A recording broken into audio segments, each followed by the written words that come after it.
देर से करीब 30-35 मिनट से आप सत्ताधारी दल के जो भ्रष्टाचार पर प्रवचन कर रहे बीजेपी के हमारे नेता आरपी सिंह जी और वाजपेयी जी को उन्होंने गेंद पाले में दिया, लेकिन जिलेबी की तरह घुमा रहे हैं। जो आप सवाल कर रहे हैं उसका इधर उधर की बात करने सीधा जवाब नहीं मिला। अभी तक निष्कर्ष कंक्लूजन यही आया। ये सीधा है, भ्रष्टाचार पर प्रहार से मतलब नहीं है। मतलब है 2024 में जो हार मिलेगी उससे बचने का तरीका। अभी हमारे भाई ठीक ही कह रहे थे, जितने वादे किए गए, जिस महंगाई पर, जिस बेरोजगारी पर, जिस भ्रष्टाचार पर आदरणीय प्रधानमंत्री जी ने 2013 में, 14 में भाषण दिए, 19 में भाषण दिए, आप बताइए एक भी क्या कहा गया? ये सारे चुनावी जुमले थे।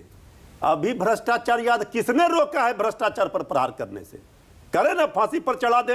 लेकिन सवाल खड़ा, आप सवाल पूछने लगते हैं जी लालू प्रसाद यादव जी को अभी आए, किडनी ट्रांसप्लांट हुआ था, हमारे घर की वैल्यू इतनी बता दी, हम तो सवाल सिर्फ इतना करते हैं, 9 वर्षों में 95% विपक्ष के नेताओं के यहाँ ही कार्रवाई हुई, जांच एजेंसियां और ये गई। बाकी सब कमल निशान वाले सब जो है वो जैसे ले लेंगे कमल निशान। तो पीड़ा इस बात की आपके भ्रष्टाचार की जांच हो रही है? नहीं, हमारे हम तो कह रहे हैं अगर सचमुच में नियत में खोट नहीं है और एकदम कमल निशान वाले, कमल छाप साबुन वाले सदाचारी हैं, तो फिर तो कुछ कहना नहीं है, सब विपक्ष को जेल में डालिए। लेकिन यह दोहरा पैमाना नहीं चलेगा। जो कमल छाप साबुन से स्नान करेगा वो सदाचारी, जो नहीं करेगा वो भ्रष्टाचारी। अभी दिख रहा है यही हो रहा है। आप भ्रष्टाचार, कर्नाटक में विधायक के यहां मिले पैसे, अभी इतने उदाहरण आपने दिए, क्या हुआ? एक का भी जवाब मिला? आदरणीय प्रधानमंत्री जी, हनुमान जी याद आ रहे हैं। हनुमान चालीसा तो पढ़ाई जाता है चुनाव में। हम तो कहेंगे कि ठीक है, सिया राम में सब जग जानी, हम लोग तो पढ़ते ही हैं, लेकिन जय सिया राम जय जय हनुमान, संकट मोचन कृपा निधान। आज जो लोकतंत्र संविधान हमारा देश में संकट है, अब उस संकट से हनुमान जी कोई जड़ी बूटी लाएंगे, भाजपा मुक्त भारत बनाएंगे, तभी जो है ये बीमारी का इलाज होगा। तो ये भ्रष्टाचार भाजपा पहाड़, इसको तो ध्वस्त करना होगा, एकदम ध्वस्त करना होगा। तो मनसा देखिए क्या है। यहां कहीं पर निगाह है, कहीं पर निशाना।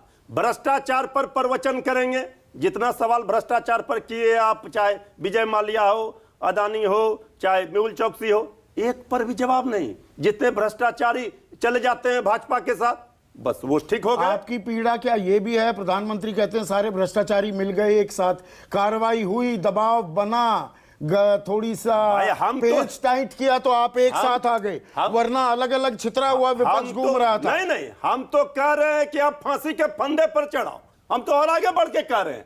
लेकिन ये एक ही कैसेट को बार बार बजाकर कि भ्रष्टाचार भ्रष्टाचार, परिवारवाद भ्रष्टाचार, भाई लोकतंत्र है।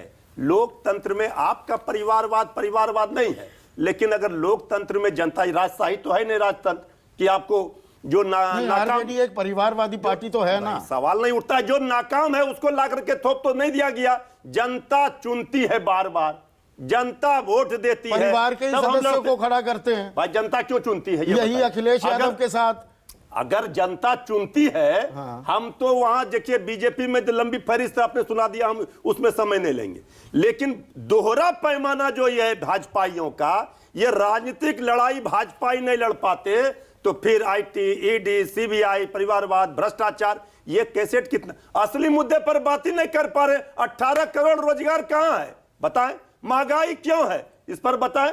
क्यों जनता की गाड़ी कमाई लूटकर चले गए ये बताएं? किसान क्यों परेशान है इस पर बताएं? इस पर कुछ नहीं।